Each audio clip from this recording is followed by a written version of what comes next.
During NFL Week 4, Seattle beat Detroit 48-45. The Detroit Lions are now 1-3. And the number one thing I need people to know about the Lions and about Jared Goff is that the 1-3 start is not Jared Goff's fault. I have been hard on Jared Goff in the past. He got LA to a Super Bowl. I thought he wasn't good enough in that Super Bowl. They lost to New England.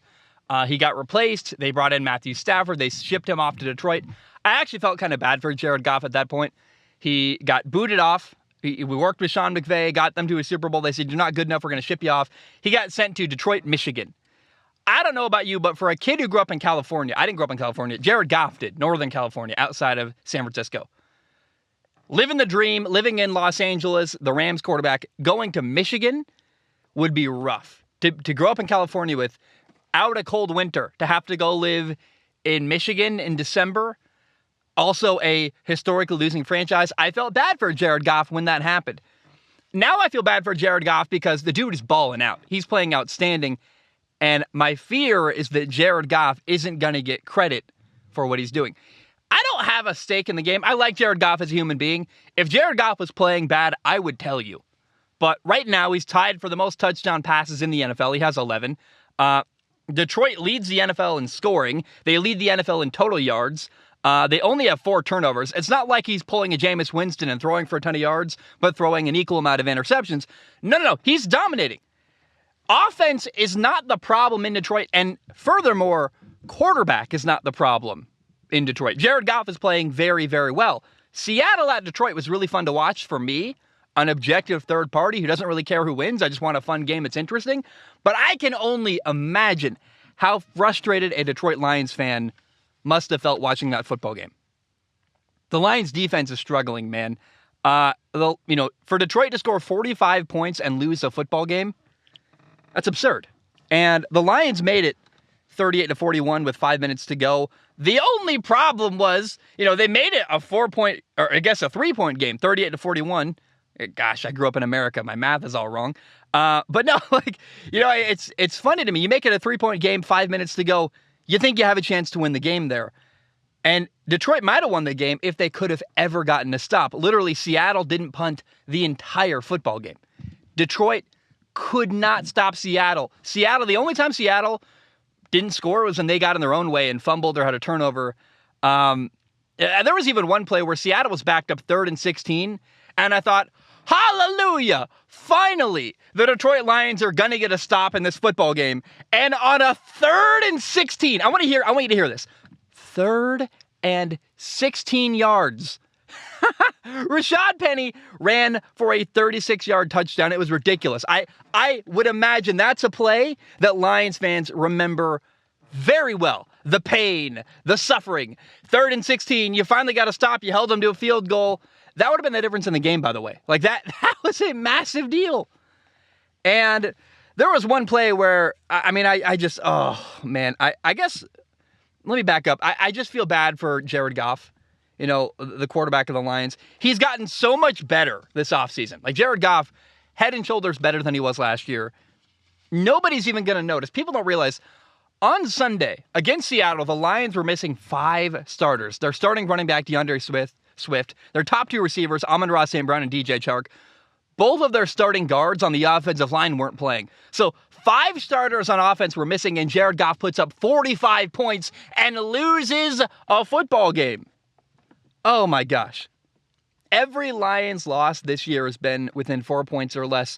And it's not like the Lions haven't been scoring. They lead the NFL in scoring. They lost week 1 to Philly, 38-35.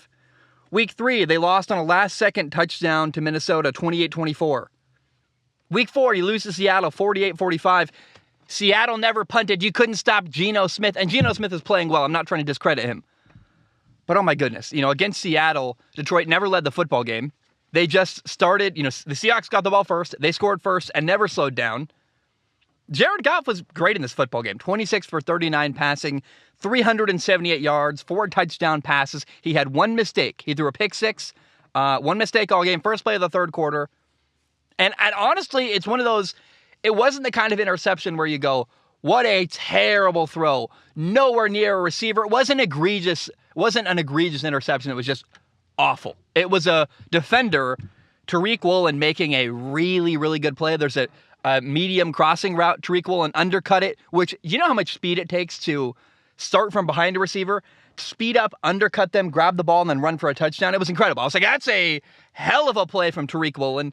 And I'm not trying to sugarcoat it. Jared Goff, like, that's a mistake. You can't throw a pick six in that moment. But it wasn't like a terrible interception. It was just like a really great play by the defender. That happens sometimes. And, I mean, probably shouldn't have been thrown there. But still, like, 9 times out of 10, that's probably not a pick six. And, oh my gosh, to make one mistake all game, to score 45 points and lose a football game, I feel bad for Jared Goff. They lead the NFL in scoring and yards. They only have 4 turnovers this year on offense. I just want it very clear. You're missing 5 starters on offense to score 45 points. You can't blame Jared Goff. Jared Goff is innocent. I feel like I need to defend his honor. He's going to get a lot of people, oh, the Lions are terrible. They're 1-3. Jared Goff is the problem. That's incredibly lazy and totally wrong. They need to double down on Jared Goff, get him more support, get him a better defense, because this guy should be winning football games. This is not at all on Jared Goff. And it'd be a waste of money and a waste of everybody's time and investment to move on and get another quarterback in Detroit when you got one who's playing very, very well. It's infuriating to me the way people just move off quarterbacks so quickly and don't give them a proper opportunity to succeed. Jared Goff is doing great here. Do not replace him. By the way, the offensive numbers in this football game were insane. It was like watching a video game. I've been playing Madden maybe too much recently. Oh my goodness, dude. I got Madden on my Vita. Madden 13. Did you know RG3 is a rookie in that football game? I traded RG3 to the Carolina Panthers. It's been really fun on my PlayStation Vita. When you live out of a truck, that's how you play games. Anyway, this game, Seattle-Detroit, DK Metcalf had 7 catches for 149 yards. Rashad Penny, Seattle's running back, 17 carries, 151 yards, 2 touchdowns. And then I got to give a shout out to TJ Hawkinson, the Lions tight end. TJ Hawkinson, missing Amon-Ra St. Brown, missing DJ Chark, missing your running back, missing I don't know a lot of tight ends that could carry your whole offense when your top receivers are up, but TJ Hawkinson against Seattle had 8 catches for 179 yards and 2 touchdowns. 8 catches, 179 yards, 2 touchdowns. Again, I don't know how many tight ends could do that. I think Travis Kelce, George Kittle, like how many guys? A lot of great tight ends out there, but I think TJ Hawkinson's name's got to be up there. I know Mark Andrews is awesome. I know that Dallas Goedert is awesome in Philadelphia. Dallas Goedert's better than people realize. But I'm just saying, TJ Hawkinson's name doesn't get brought up enough. And in fact, I would tell you this right now, based on how the year has gone so far, I would take TJ Hawkinson over Darren Waller in Vegas. And I just think TJ Hawkinson deserves some shine. The dude is playing outstanding this year.